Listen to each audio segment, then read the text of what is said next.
पूर्व पद का लोप देखना चाहिए, जानना चाहिए, समझना चाहिए। अत्यंत सिद्धः सिद्धः इति, अत्यंत सिद्धः इस अर्थ में सिद्धः शब्द का व्यवहार हो गया है। पूर्व पद का लोप कर दिया। क्या आप पूछेंगे कैसे कर देते हो पूर्व पद का लोप? तो कहते कि लोक में ऐसा हो जाता है। तद यथा देवदत्तः दत्तः सत्यभामा भामा इति, जैसे लोक में हम सत्यभामा को केवल भामा कह के बुला लेते हैं, देवदत्त को केवल दत्त ऐसा कह के बुला लेते हैं, वैसे अत्यंत सिद्धा में भी पूर्व पद का लोप करके अत्यंत सिद्धे इस अर्थ में पूर्व पद का लोप करके सिद्धे इसका व्यवहार आचार्य ने किया है। कोई आश्चर्य नहीं, लोक में ऐसा होता ही है। प्रदीप का देखिए, अथवा इति कथम पुनर्देवदत्त शब्दे संजात्वेन विनियुक्ते एकदेशः प्रयुज्यते न ह्यसौ संजात्वेन विनियुक्तः न च एकदेशात् स्मर्यमाणस्य समुदायस्य वाचकत्वम् उपपद्यते प्रतीयमानस्य प्रत्यायकत्व असंभवाद् उच्चार्यमाणस्यैव वाचकत्वात्। एवं तर्हि अनुनिष्पादिन्यो अव्यवस्थरूपा संज्ञा विनियोग काले विनियुक्ता एव लोपस्तु वर्णानां साधुत्वं मा भूतित्यन्वाख्यायते हापि नित्यानित्ययोर् निष्पन्नत्व अविशेषात् सिद्ध श्रुतिरूपात्ता प्रकर्षं गमयति अत्यंत सिद्ध इति। अब कोई जिज्ञासु यदि प्रश्न करे, भाष्यकार तो स्पष्ट है ना, भाष्यकार का अभिप्राय, प्रदीपकार और आगे शंका समाधान कर रहे हैं कि कोई जिज्ञासु प्रश्न करे कि देवदत्त शब्द को हमने किसी व्यक्ति की संज्ञा के रूप में विनियुक्त किया था, है ना। कथम पुनर्देवदत्त शब्दे संज्ञात्वेन विनियुक्ते एक देशः प्रयुज्यते। अब आप उस संज्ञा शब्द के एक देश का व्यवहार कैसे कर सकते हो? ठीक है, पूरा देवदत्त शब्द उस संजी को कहता था, उस नामी को कहता था। अब आप केवल जो है वो दत्त शब्द का व्यवहार संज्ञा के रूप में कैसे कर सकते हो, या केवल दत्त शब्द प्रयोग किया हुआ उस संजी को कैसे कह सकता है? ये प्रश्न है जिज्ञासु की ओर से। न ह्यसौ संज्ञात्वेन विनियुक्तः, क्योंकि ये जो एक देश है वो तो हमने संज्ञा के रूप में प्रयोग किया नहीं, विनियुक्त किया नहीं, माने विनियुक्त नहीं किया, प्रयोग तो कर रहे हैं अभी, लेकिन संज्ञा के रूप में विनियोग तो नहीं किया गया था दत्त शब्द का। संज्ञा के रूप में तो देवदत्त पूरे शब्द का विनियोग किया गया था संजी के लिए। न च एक देशात् स्मर्यमाणस्य समुदायस्य वाचकत्वम् उपपद्यते। और अगर हम एक देश का प्रयोग कर भी रहे हैं तो स्मर्यमाणस्य समुदायस्य वाचकत्व बन जाएगा। आप कहें कि हमने एक देश का व्यवहार कर दिया ना, दत्त शब्द का व्यवहार कर दिया, तो उसके द्वारा देवदत्त शब्द पूरे शब्द समुदाय को याद दिला दिया जाएगा। भामा कह रहे हैं ना, तो उससे हमारे मन में स्मृति पूरे सत्यभामा शब्द की हो जाएगी, ठीक है, और वो सत्यभामा शब्द वाचक बन जाएगा। ऐसा यदि कोई कहे तो कह रहे हैं कि ये भी बात ठीक नहीं है। न च एक देशात् स्मर्यमाणस्य समुदायस्य वाचकत्वम् उपपद्यते। एक देश के प्रयोग से जो स्मर्यमाण संपूर्ण शब्द समुदाय है उसका वाचकत्व बन जाएगा। स्मर्यमाण का, विनियुज्यमान प्रयोज्यमान का नहीं, क्योंकि प्रयोग तो हम पूरा कर नहीं रहे, एक देश का प्रयोग कर रहे हैं, लेकिन उसके द्वारा स्मर्यमाण तो पूरा शब्द समुदाय है, उस पूरे स्मर्यमाण शब्द समुदाय का वाचकत्व हो जाएगा। ऐसा कोई कहे तो कह रहे हैं कि ये भी पक्ष ठीक नहीं है। न च एक देशात् स्मर्यमाणस्य समुदायस्य वाचकत्वम् उपपद्यते। क्यों? क्योंकि प्रतीयमानस्य प्रत्यायकत्व असंभवाद उच्चार्यमाणस्यैव वाचकत्वात्। कह रहे हैं कि प्रति स्मर्यमाण समुदाय वाचक नहीं हो सकता, उच्चार्यमाण समुदाय ही वाचक होता है। उच्चार्यमाण शब्द भी वाचक हो सकता है, स्मर्यमाण नहीं। प्रतीयमानस्य प्रत्यायकत्व असंभवात्, जो स्वयं प्रतीयमान है किसी शब्द के द्वारा वो प्रत्यायक नहीं होता है, वो प्रतीयमान ही रहेगा। फिर प्रतीयमानस्य प्रत्यायकत्व असंभवात्, ये बात आपके आगे जो है वो प्रत्याहारों में आती है कहीं पर, ध्यान रखिएगा। प्रतीयमान जो है वो प्रत्यायक नहीं होते, ये आएगा आपका सिद्धांत आगे। प्रतीयमानस्य प्रत्यायकत्व असंभवात्, प्रतीयमान का प्रत्यायकत्व असंभव होने से उच्चार्यमान शब्द का ही हम वाचकत्व कह सकते हैं। ऐसा नहीं कह सकते कि उच्चारण तो हमने किया भामा का, लेकिन उसके द्वारा हमें स्मरण हो गया पूरे सत्यभामा का, तो ये जो स्मर्यमान सत्यभामा है यही इसी को हम वाचक मान लेंगे। उस अर्थ का वाचक हम पूरे सत्यभामा को मान लेंगे ऐसा नहीं कह सकते हैं, क्योंकि उच्चार्यमाण ही वाचक होता है। उच्चार्यमाण के द्वारा जो प्रतीयमान है या स्मर्यमाण है वो वाचक नहीं होता है। एवं तर्हि अनुनिष्पादिन्यो अवयवस्वरूपाः संज्ञा विनियोग काले विनियुक्ता एव। तो इस तरह से जो अनुनिष्पादिनी अवयव स्वरूप संज्ञा है वो विनियोग काल में विनियुक्त ही हैं, ऐसा मानेंगे। एवं तर्हि अनुनिष्पादिन्यः अवयव स्वरूपाः, अवयवों के साथ समान रूप है जिनका, ऐसे जो संज्ञा शब्द हैं। अनुनिष्पादिन्यः अवयव स्वरूपाः संज्ञाः विनियोग काले विनियुक्ता एव, वो भी विनियोग काल में विनियुक्त ही हुए थे, ऐसा मानना पड़ेगा। फिर लोपस्तु वर्णानां साधुत्वं मा भूत् इति अन्वाख्यायते। पूर्व पद का लोप हो गया है, ये अन्वाख्यान तो हम इसलिए कर रहे हैं कि लोपस्तु वर्णानां साधुत्वं मा भूत्, एक एक वर्ण का भी कभी साधुत्व ना होने लग जाए। ठीक है, वर्ण स्फोट पक्ष स्वीकार नहीं है ना, वर्ण स्फोट पक्ष स्वीकार नहीं है। देखिए बात क्या हो गई, पहले तो इन्होंने ये जिज्ञासु व्याख्या प्रदीपकार की व्याख्या जहाँ से शुरू हुई है उसको हम एक बार फिर से देख रहे हैं। जिज्ञासु ने शंका ये की है ना कि भाई जो देवदत्त नाम का व्यक्ति है उसके लिए हमने संज्ञा के रूप में देवदत्त शब्द का वाचकत्व स्वीकार किया था, देवदत्त शब्द को संज्ञा के रूप में विनियुक्त किया था, केवल दत्त शब्द को नहीं किया था। इसी तरह से सत्यभामा, इस अर्थ को कहने के लिए सत्यभामा शब्द को ही संज्ञा रूप में विनियुक्त किया था, केवल भामा को तो विनियुक्त किया नहीं था। और तो फिर आप केवल एक देश के प्रयोग से, भामा शब्द के प्रयोग से या दत्त शब्द के प्रयोग से उस संज्ञा का ज्ञान कैसे करा सकते हो? ठीक है, और अगर आप ऐसे कहो कि नहीं एक देश का हमने प्रयोग किया, उसके द्वारा पूरा शब्द समुदाय स्मर्यमाण है, उस स्मर्यमाण का वाचकत्व हो जाएगा, तो ये भी सिद्धांत से विपरीत जाएगा। किस सिद्धांत से विपरीत जाएगा? प्रतीयमानस्य प्रत्यायकत्व असंभवात्, प्रतीयमान जो पदार्थ है उसका प्रत्यायकत्व होता नहीं है, इसलिए उच्चार्यमाण का ही प्रत्यायकत्व मानना पड़ेगा, उच्चार्यमाण का ही वाचकत्व मानना पड़ेगा और उच्चार्यमाण का वाचकत्व मानना पड़ेगा। तो जब ये सिद्धांत हो गया कि उच्चार्यमाण का वाचकत्व मानना पड़ेगा, तो कह रहे हैं कि इसके अनुसार तो फिर क्या स्वीकार करना पड़ेगा हमें कि जब हमने संज्ञा की थी ना विनियोग काल में, तो केवल वो जो व्यक्ति है उसकी हमने देवदत्त संज्ञा ही नहीं की थी, देवदत्त संज्ञा तो की ही थी, साथ में दत्त संज्ञा भी की थी। सत्यभामा की केवल सत्यभामा संज्ञा ही नहीं की थी, भामा संज्ञा भी की थी। देखिए यही अर्थ है इस वाक्य का।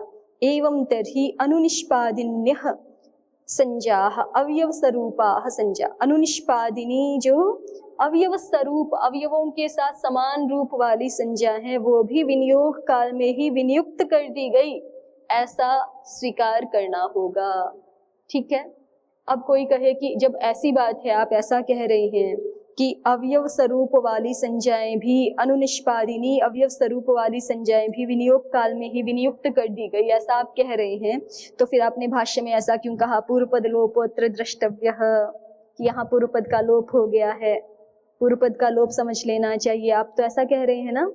तो उसका समाधान दे रहे हैं आगे पंक्ति में कि लोपस्तु वर्णानाम साधुत्वम मा भूत्, कि लोप हमने इसलिए दिखाया है क्योंकि हम कह रहे हैं कि अवयव स्वरूप वाली भी संज्ञाएं विनियोग काल में विनियुक्त कर दी गई। तो अवयव स्वरूप वाला जैसे दत्त है, तो कोई कहे कि देवदत्त में वदत्त भी जो है वो देवदत्त का वाचक हो जाएगा, ऐसा भी तो कोई कह सकता है कि वदत्त भी जो है वो देवदत्त का वाचक हो जाएगा, या केवल अंतिम जो तह है वो भी देवदत्त का वाचक हो जाएगा, ऐसा भी कोई कह सकता है। लेकिन वर्णानाम साधुत्वम मा भूत्, वर्णों का संज्ञा के रूप में हम साधुत्व नहीं चाहते हैं, इसलिए हमने पूर्व पद का लोप वहां दिखाया है।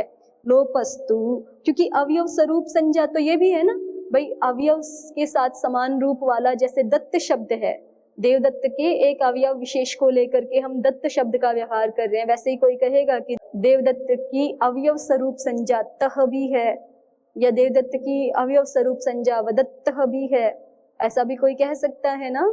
तो उसके लिए कह रहे हैं कि लोपस्तु वर्णानाम साधुत्वम मा भूतिति अन्वाख्यायते। लोप तो हमने इसलिए दिखाया है कि वर्णों का भी संज्ञा के रूप में साधुत्व ना होने लग जाए, इसलिए लोप की प्रक्रिया का अन्वाख्यान किया है। इहापि नित्यानित्ययोर निष्पन्नत्व अविशेषात् सिद्ध श्रुतिर उपात्ता प्रकर्षम गमयति।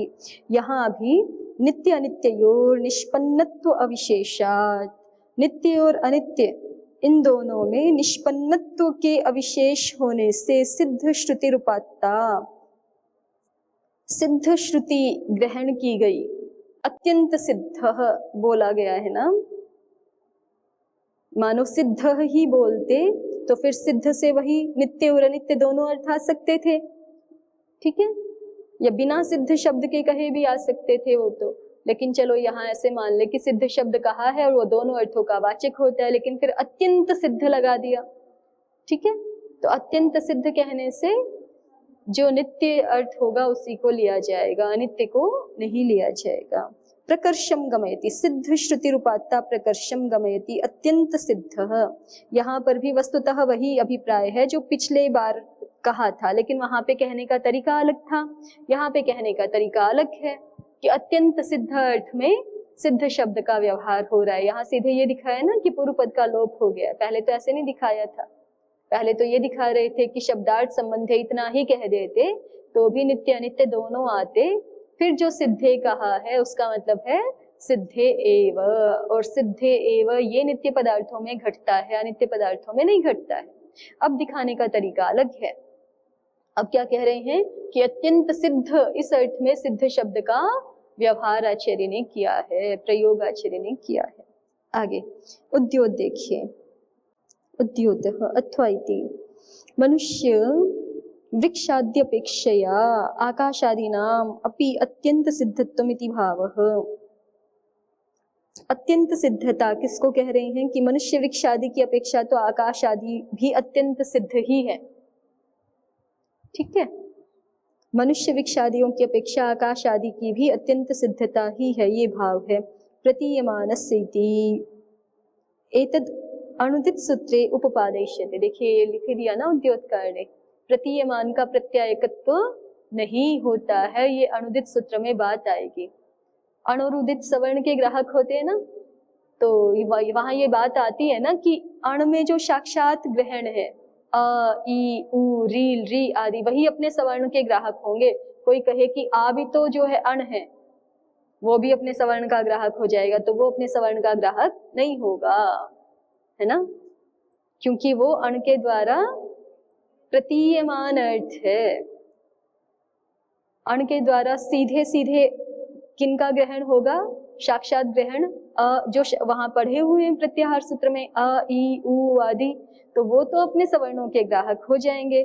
लेकिन अण में साक्षात अ ई उ है तो ये तो सवर्णों के ग्राहक हुए, लेकिन आ आदि अपने सवर्णों के ग्राहक नहीं हो सकते। कोई कहे कि ये भी तो अण है, इस अनुदित सूत्र के नियम के अनुसार ये भी क्या हो गए, अण के द्वारा गृहीत हो गए। तो भले ही गृहीत हो गए लेकिन ये प्रतीयमान है, इसलिए ये अपने आप प्रत्यायक नहीं होंगे।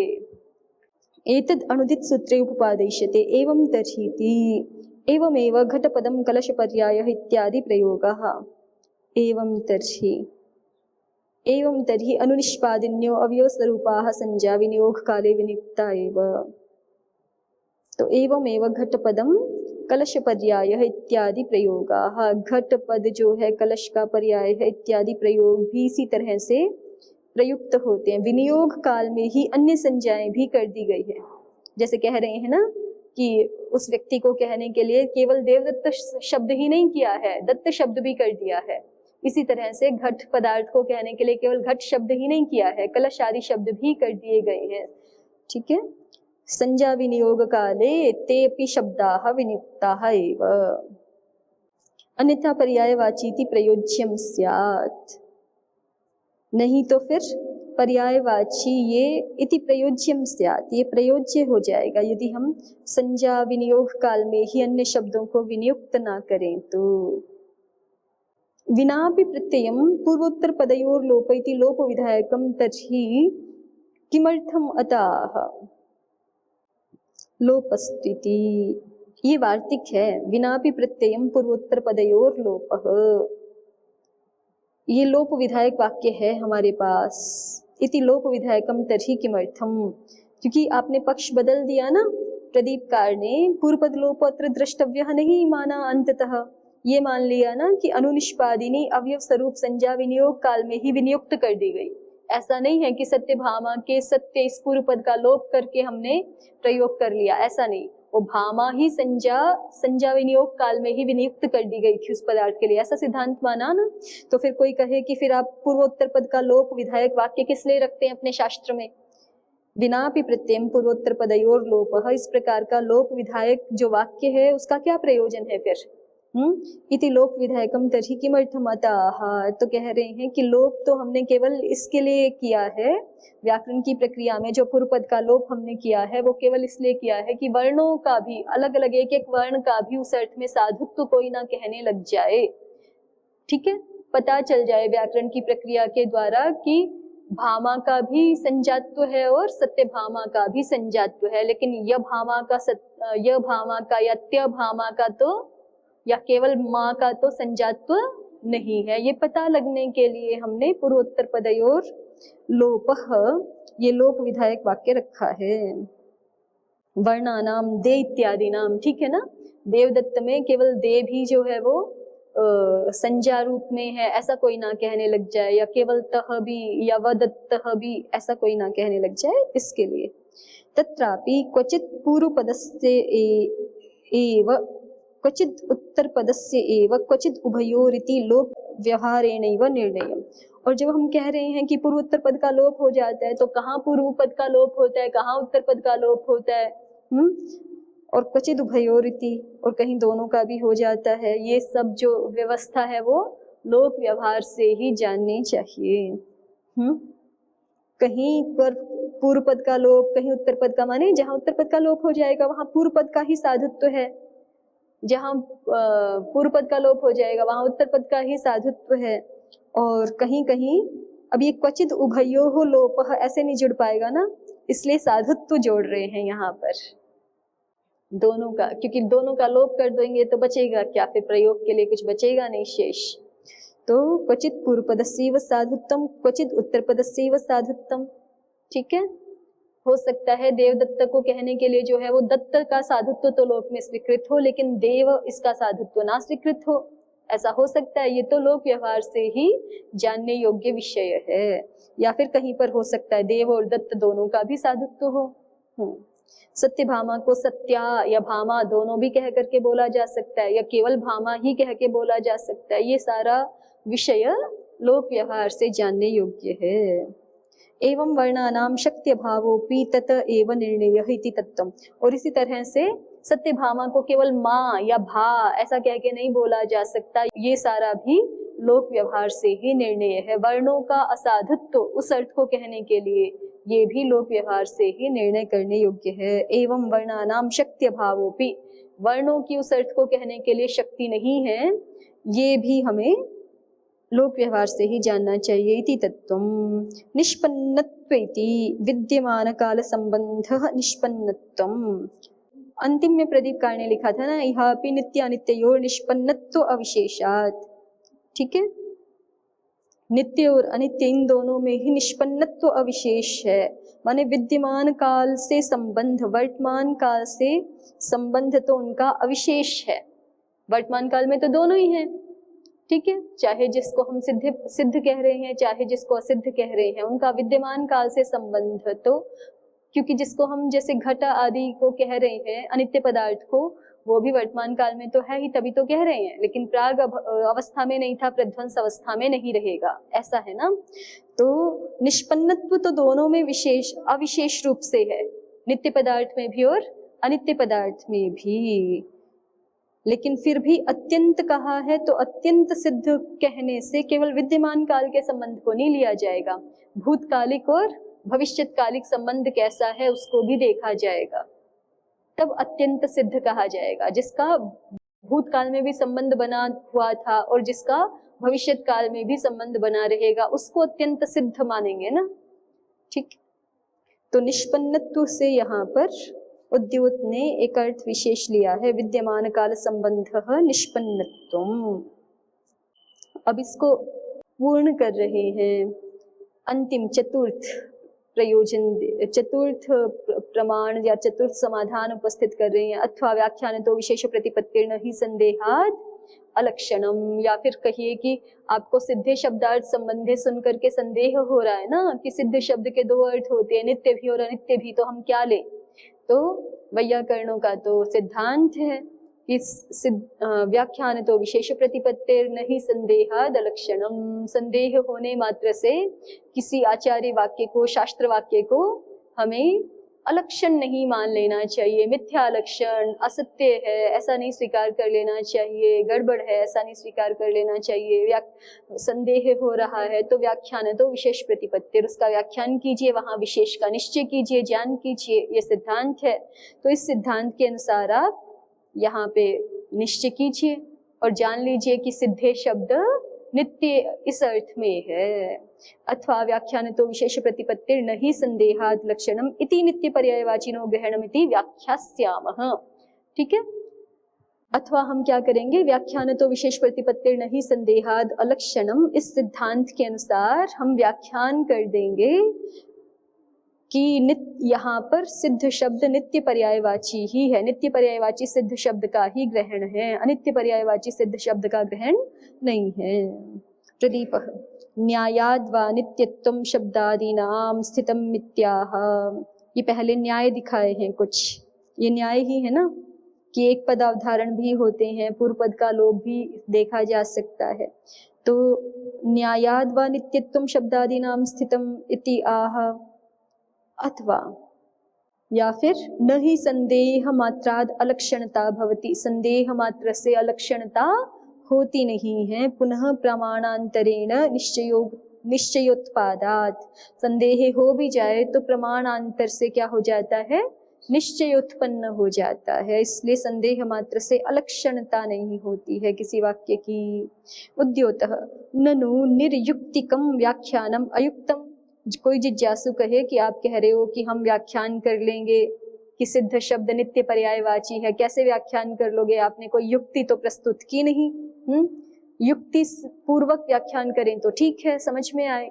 युक्ति माने कारण, हेतु, हेतु पूर्वक आप कोई युक्ति लगाएंगे, कोई लॉजिक प्रस्तुत करेंगे तब तो ठीक है। ऐसे ही कह दिया कि नहीं हम व्याख्यान कर लेंगे कि ये सिद्धे शब्द का अर्थ नित्य है, तब ऐसा कहना तो ठीक नहीं है, बिना हेतु के, बिना युक्ति के।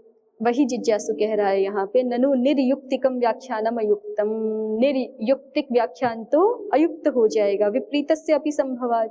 तो यदि बिना युक्ति के आप व्याख्यान करेंगे सिद्ध शब्द का नित्य अर्थ में, तो दूसरे पक्ष वाला व्यक्ति भी जो है वो सिद्ध शब्द का नित्य अर्थ में व्याख्यान कर लेगा, क्योंकि युक्ति देने की कोई तो आवश्यकता है नहीं फिर। तो इसलिए निर्युक्तिकम व्याख्यानम अयुक्तम, निर्युक्तिक व्याख्यान करेंगे तो वो अयुक्त रहेगा। विपरीतस्य अपि संभवात्, विपरीत पक्ष की संभावना भी बने रहने से। अतः इसलिए प्रदीपकार कह रहे हैं कि न्याय से हमने शब्दादियों का नित्यत्व पहले ही बता दिया है। ठीक है, न्यायाद्वा नित्यत्वम शब्दादीनाम, न्याय से हमने शब्दादियों का नित्यत्व पहले ही बता दिया है। तो इसलिए अब हम कह रहे हैं कि व्याख्यान से हम सिद्ध शब्द को नित्य पर्यायवाची बता देंगे।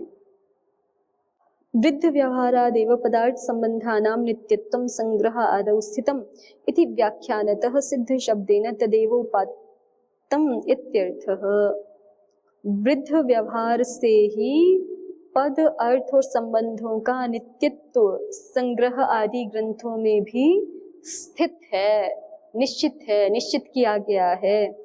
इति व्याख्यानतः, इस व्याख्यान से सिद्ध शब्देन तदेव उपात्तम, सिद्ध शब्द से वह नित्य अर्थ ही यहाँ ग्रहण किया गया है। ठीक है, वृद्ध व्यवहार से पद, अर्थ और संबंधों का नित्यत्व वहां युक्ति दी गई है। वृद्ध व्यवहार को युक्ति के रूप में प्रस्तुत किया गया है, ऐसे ही नहीं मान रहे ना। वृद्ध व्यवहाराद पद, अर्थ संबंधानाम नित्यत्वम संग्रह आदौ स्थितम। संग्रह आदि ग्रंथों में शब्द का नित्यत्व, पद, अर्थ और संबंध सबका ही नित्यत्व बताया गया है वृद्ध व्यवहार आदि हेतुओं से, हेतु पूर्वक बताया गया है। वृद्ध व्यवहार माने हमसे जो बड़े हैं उनका जो व्यवहार है उससे पता चलता है कि उन्होंने भी नहीं ये संबंध बनाए, उनको भी अपने पूर्व वालों से पता ही चले थे ना, उन्होंने नहीं बनाए, उनसे पूर्व वालों को भी अपने पूर्व वालों से पता चले थे। इसको वृद्ध व्यवहार परंपरा कहते हैं। तो वृद्ध व्यवहार आदि हेतुओं से पद, अर्थ और संबंधों का नित्यत्व संग्रह आदि ग्रंथों में स्थित है, निश्चित है, पहले से ही निर्णीत है। इति व्याख्यानतः सिद्ध शब्देन तदेव उपात्तम। इस व्याख्यान से हम सिद्ध शब्द के द्वारा उसी नित्य ही अर्थ को ग्रहण कर लेंगे। ठीक है, तो ये इतने सारे हेतु समाधाता ने प्रस्तुत कर दिए हैं। कहाँ से शुरू हुआ है? मूल भाष्य देखिए। जिज्ञासु ने क्या कहा? कथम पुनरिदम भगवतः पाणिनेराचार्यस्य लक्षणम प्रवृत्तम। तो समाधाता ने बता दिया सिद्ध शब्दार्थ संबंधे। अब जिज्ञासु को शंका हो गई है, अथ सिद्ध शब्द से कह पदार्थ। समाधाता ने कहा नित्य पर्यायवाची सिद्ध शब्द कथम ज्ञायते यत् कूटस्थेष्व विचालेषु भावेषु वर्तते तद्यथा सिद्धाद्यौः सिद्धा पृथ्वी सिद्धमाकाशमिति। जिज्ञासु कहते हैं नहीं भाई, दूसरा पक्ष भी है। ननु च भोः कार्येष्वपि वर्तते तद्यथा सिद्ध ओदनः सिद्ध सूपः सिद्धा यवागुरिति। यावता कार्येष्वपि वर्तते तत्र कुत एतत् नित्य पर्यायवाची वाचिनो ग्रहणम न पुनः कार्य यह सिद्ध शब्द इति। तो समाधाता ने अब 4 प्रमाण प्रस्तुत किए। संग्रहे तावत् कार्य प्रतिद्वंद्वी भावान मन्यामहे नित्य पर्यायवाचिनो ग्रहणमिति इहापि तदेव। दूसरा कहा अथवा सन्ति एक पदान्यपि अवधारणानि तद्यथा भक्षो वायु भक्षयति अप एव भक्षयति वायुमेव भक्षयति इति गम्यते एवं इहापि सिद्ध एव न साध्य इति। तीसरा समाधान कहा है अथवा पूर्वपद लोपत्र द्रष्टव्यः अत्यंत सिद्ध इति तद्यथा देवदत्तः दत्तः सत्यभामा भामा इति। चतुर्थ समाधान है अथवा व्याख्यान तो विशेष प्रतिपत्तिर्न हि संदेहाद लक्षणमिति नित्य पर्यायवाचिनो ग्रहणमिति व्याख्यास्यामः। ठीक है, लेकिन इतना कहने के बाद भी जिज्ञासु को अभी समाधान पूरा नहीं हो रहा। अब उसको इतनी शंका और बच गई है। आगे देखिए, किम पुनरनेन वर्णेन, ये सारा आपने जो वर्णन किया इस सब से क्या प्रयोजन है? क्यों नहीं आपने अपने महान कंठ से नित्य शब्दार्थ संबंधे ही बोल दिया, तो समस्या ही नहीं होती ना। सिद्धे शब्दार्थ संबंधे बोला तो इतनी समस्या हुई, इतना जो है वो विचार विमर्श करने की आवश्यकता पड़ी, इतना बौद्धिक वो संशय जो है वो उसकी स्थिति उपस्थित हो गई। आप सीधे सीधे ही अपने कंठ से ही बोल देते नित्य शब्दार्थ संबंधे, तो कोई समस्या ही नहीं होती। क्यों नहीं आपने नित्य शब्दार्थ संबंधे बोल दिया, सिद्धे क्यों बोला? किम पुनरनेन वर्णेन किम न महता कंठेन नित्य शब्द एव उपात्तः यस्मिन् उपादीयमाने असंदेहः स्यात्, कि जिसके बोल देने पर संदेह ही न रहता। ठीक है, अब इस प्रश्न का उत्तर आगे देखेंगे। ओम शांति शांति शांति। ओम श्री परमात्मने नमः। ओम श्री गुरुभ्यो नमः। ओम सर्वेभ्यो नमः। ओम।